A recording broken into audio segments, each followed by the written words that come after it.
Be very careful, brothers and sisters, from transgressing in your dua. And I will count 11 ways that you transgress against your dua. Allah says in the Qur'an, in the verse that I recited before in Surah number 7, verse 55, call upon your Lord with humility and in secret. Surely He does not love transgressors in your dua. So we're going to enumerate what transgressing in your dua means. Meaning, don't cross the boundaries in how you make dua. Number one, don't ask, transgressing dua is asking for supernatural, impossible things.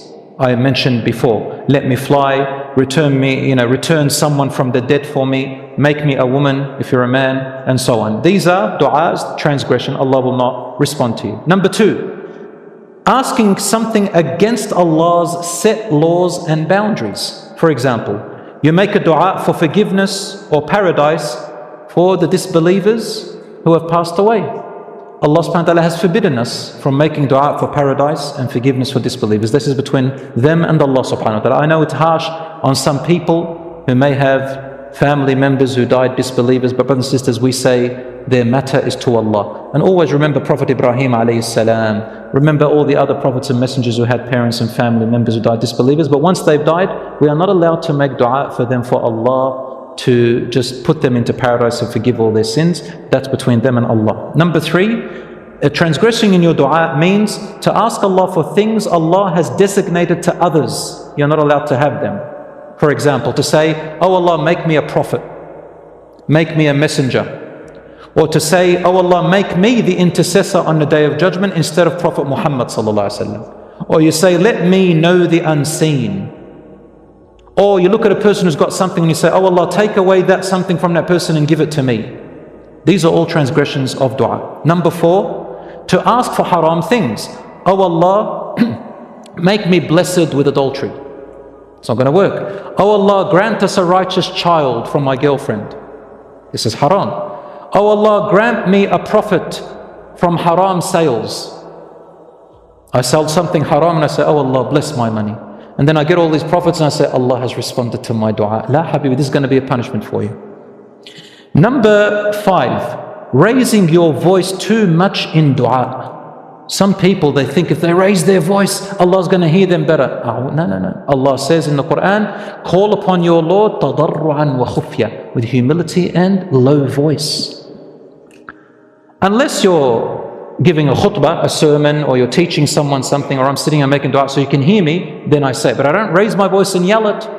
Rasulullah was passing by through a valley with his companions on their way to, I think it was Tabuk or somewhere else, and they all got scared and they started to raise their voices and, oh Allah, give us victory, oh Allah. Rasulullah turned to them and said, إِنَّكُمْ لَا تُنَادُونَ بَعِيدًا وَلَا أَصَمٍ. You are not calling upon someone who's far away from you or who is deaf. إِنَّمَا تُنَادُونَ قَرِيبٌ مُجِيبٌ. You are calling upon someone who's very close and he will respond. So call upon Allah, tranquility, peace and low voice. Number six, transgressing dua is when you wail in your crying. Some people, they cry out of humility and compassion and mercy and sadness. And other people, they cry out of more like as if they're complaining, as if they're rebellious, as if they hate what's happened. They cry very loud in a very annoying way. This is transgressing your dua. Number seven, when you make a dua, making conditions on Allah. Like this. For example, I say, oh Allah, if you don't give me this, I will no longer pray to you. Some people do that. Oh Allah, if you do this, I will do that, and if you don't, I will not do that. This is making conditions on Allah. This is transgressing the dua.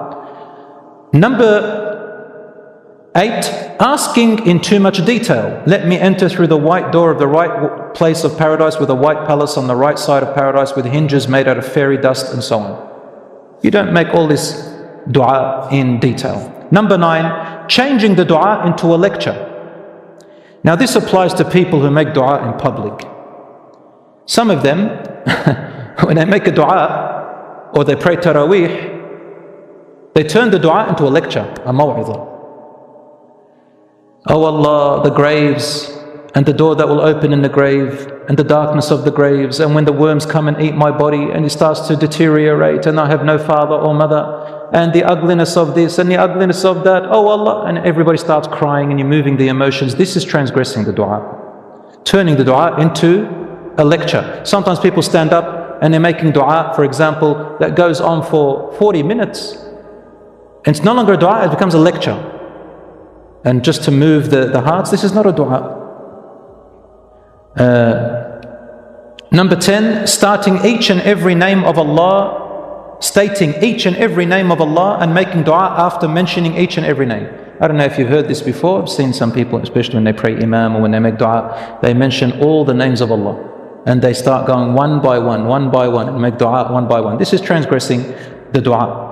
Number 11, prolonging the dua when leading people in prayer or sermons or lectures. You shouldn't make it long. Imam Ahmad was asked, Imam Ahmad, he said, Imam Ahmad ibn Hanbal, if somebody is praying, let's say Taraweeh for example, Qunut, and they make the dua in the end in witr, Allahumma hdina fi man hadayt, and then after he finishes it, he continues more, what should we do? He recommended stop your prayer and leave.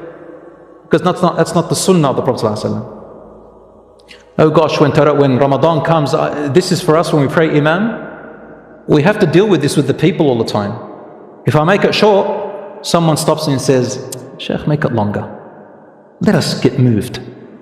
You make it long, someone stops me and says, it's not the sunnah, ya akhi. You shouldn't make it long, make it short. You can never make people happy. The sunnah is to make the dua short and not long, especially when people are praying behind you. So, dua should be simple. Get to the point with your request, humility, honesty and sincerity. Rasul ﷺ used to say, oh Allah, I ask you for paradise and whatever brings me close to it, and I seek refuge in you from hellfire and everything that brings me closer to it with my words and actions. The best times to make dua, among others, are, number 1, the last third of the night. That's a really good time to make dua, or in the depth of the night. Number 2, in your sujood, making prostration. Number 3, between the adhan and the iqamah. What does that mean? It means from the moment the prayer time arrives on your calendar, that's considered the adhan, and then the iqamah. So if you're sitting in the mosque and you're waiting until the imam starts, in between that time, make dua. That's an acceptable time. If you're at home, for example, from the time of the adhan, you go and make wudu, you're waiting maybe for your sibling, you're about to pray. Within that time, inshallah, is also a dua that is accepted. Also, a time period during different times on Friday. And there are 3 main times. Number 1, when the imam climbs up the minbar. The imam climbs up and gives the sermon until he finishes prayer. When should you make dua? You know, when the imam sits down in between the 2 khutbahs, in that time make dua. And when the imam comes down, make dua. And in your sujood in prayer, make dua. And after the prayer, make dua. Also, in between Asr and Maghrib on Friday. All that time, there is a designated time where you can make dua and it's more accepted. Number 3, in the last hour before sunset. Last hour before sunset. All of these are, inshallah, part of the good times on Friday. As for the rest of the day of Friday, it's all blessed, but to a lesser extent. Another time to make dua is in times of necessity and hardships. The oppressed person, their dua is strong. The traveler, someone who's on traveling, their dua is strong. The person who is sick, their dua is strong. Serving your parents, while you're serving your parents, and your dua becomes more strong. And there's a story about Uwais al-Qarni. Ever heard of Uwais al-Qarni? Uwais al-Qarni was a man who lived at the time of the Prophet ﷺ. He lived away, I think it was in Yemen, maybe I could be mistaken, but he was not in Medina when the time of the Prophet ﷺ was there. And he had the chance to go and see the Prophet ﷺ and meet him. Had he gone and met the Prophet ﷺ and believed in him, he would be classified as a Sahabi, a companion. But Rasul ﷺ died, and Uwais al-Qarni never had the chance to meet the Prophet Muhammad, peace be upon him.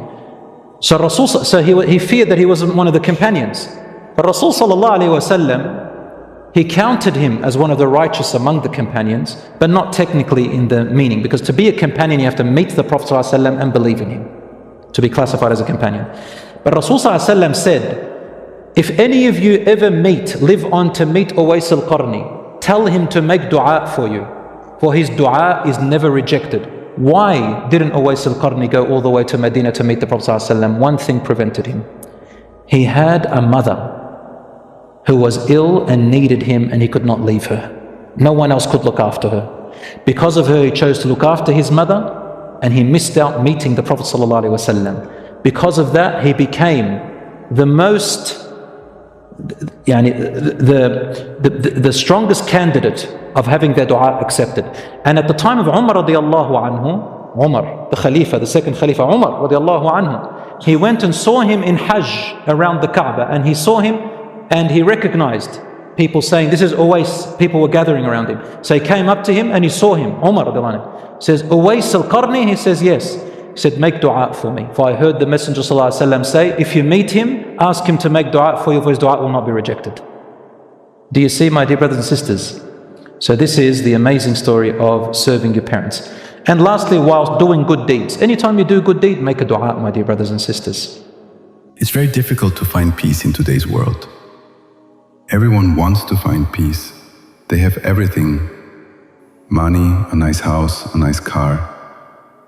But they lack peace in their lives. Everyone is troubled. We'll bring you videos you can listen to every night before bed. You'll enjoy them and find peace. Stay connected, support us, so we can continue to bring you videos like this. When you listen to videos like this, you should feel every word. What is being said in this video? Are we doing it? And are you expressing your own feelings? Apply it to your life so it can improve. We truly hope you'll find some benefit from this video.